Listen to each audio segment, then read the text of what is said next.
šitas betodariškas mūsų valdžios tokių provokacijų rėmimas veda tiesiai į karo kurstymą ir provokacijų kūrimą, kurių pasekmė gali būti tik karinis konfliktas. Visų pirma, noriu pasveikinti su rekordiniu skaičium žiūrovų konferencijos. Noriu paklausti, kodėl tiesiogiai kreipėtės į prokurorę šitaip, ar galvojat, kad jinai žiūri transliaciją? Visų pirma, mandagus žmogus prisistato klausdamas. Domininkas Ramonas, LNK televizija, LDR. O, taip ir spėjau iš operatoriaus. Malonu, kad dėmesys atkreiptas ir LNK televizijos. Bet klausimas jūsų geras, aš už jį dėkingas. Kreipėtės į prokurorę čia per spaudos konferenciją. Po VSD ataskaitos VSD vadovas sakė, kad galėsit pas jį tiesiogiai užeiti. Ar jisai leido jums užeiti? Ar buvo tas susitikimas? Aš stebiuosi LNK neinformatumu. LNK televizija mus filmavo išėjusius ir ateinančius į VSD. Labai ačiū. Labai ačiū jums už dėmesį. O šiaip nerekordinis žiūrovų skaičius. Kreipkitės į Seimo kanceliariją, kiek buvo interneto prisijungimų. Tai čia yra Alkas televizija, kokia dar televizija? Ekspertai? Jūs profesionalai, ką aš dabar vienas kitam jūs pristatinėsiu. Geros dienos ir gero reportažo. Koks požiūris į Putiną? Mes niekur nesam girdėję apie jūsų... Aš labai daug esu pasisakęs.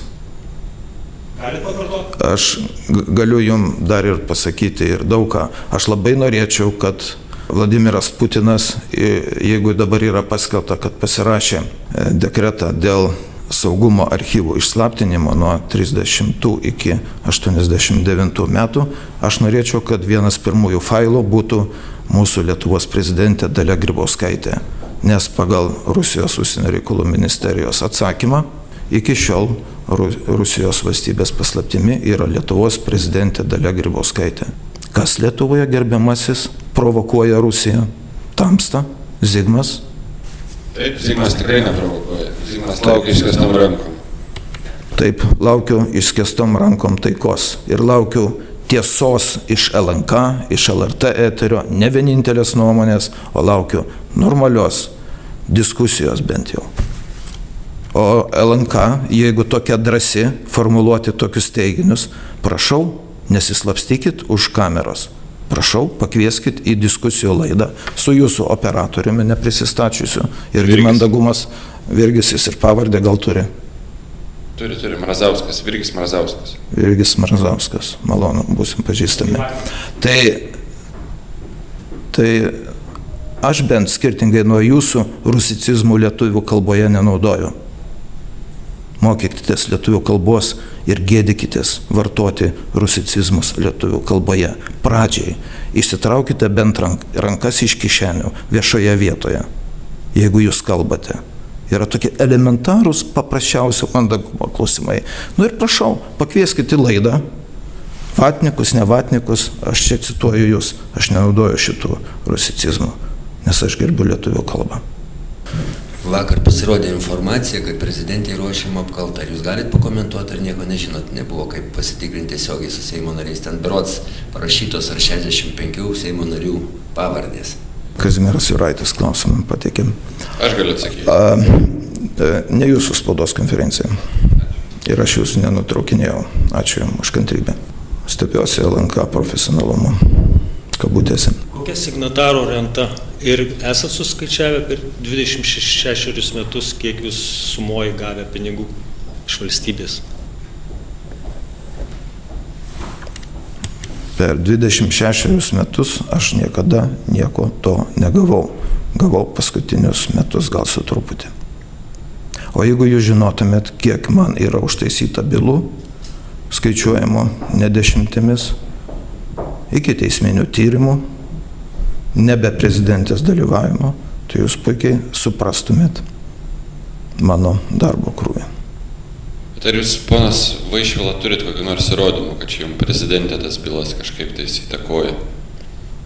Turiu, labai aišku, nes ikiteisminis tyrimas, jeigu jūs atidžiai stebėtumėt mano spaudos konferencijos, buvo nutrauktas, konstatavus, kad Oro uostas, bankrutuojančios Oro uostas turtą iššvaistė Finansų ministerija, vadovaujama Dalios Grybauskaitės. Ir ikiteisminis tyrimas taiga nutrauktas, o tyrimas Finansų ministerijos veikėjų nepradėtas. Bet aš klausiu, ar turite įrodymų kokių, kad Dalia Grybauskaitė būtų prisidėjusi prie, kaip jūs minėjot, eilės ikiteisminio tyrimo pradėtų prieš jūs?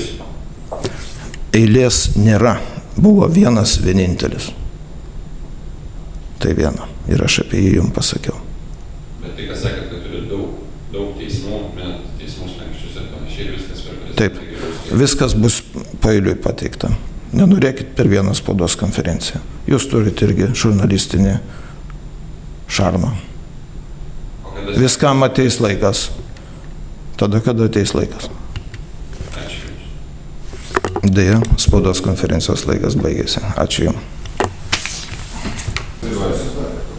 Daug kartų mus transliuoja, mes nežinom, ką filmuoja LNK žinios, kurie eina ir negali pakviesti jūsų jokias tiesioginės klaidas. Bet jau šitie klausimai, jūs turite pasiruošti, pasidomėti, ne tik tai buvo, Europos Sąjungos. Dar gražiau. O ką, o ne taip. Ar jūs elementarią logiką suprantat? Ukraina turi pasirašęs laisvos prekybos sutartį su rytais ir jinai nesusiderinus atsiskyrimo, atsijungimo, atsidaro sienas laisvai prekybai į vakarus. Negana to dar kvotos, iki tol kvotų nebuvo produkcija į vakarus. Ne, nu su jūsų logika, tai be abejo, kad visur amerikiečiai... A jie atvirai prisipažįsta. Nu tai taip, bet... A jie atvirai prisipažįsta. O rusai puikiai išnaudoja. Fantastiškai puikiai. Ar sveiko proto vadovas leistų Krymą pasiimti su 23 000 kariuomenės? 303 000 kariuomenės negauna įsakymą iš kariuomenės vado, Putino prezidentą. Tai kam reikia spektaklį? Klausimas, už kiek pardavė Putinai. O tam savo, žinai, tokio faktą.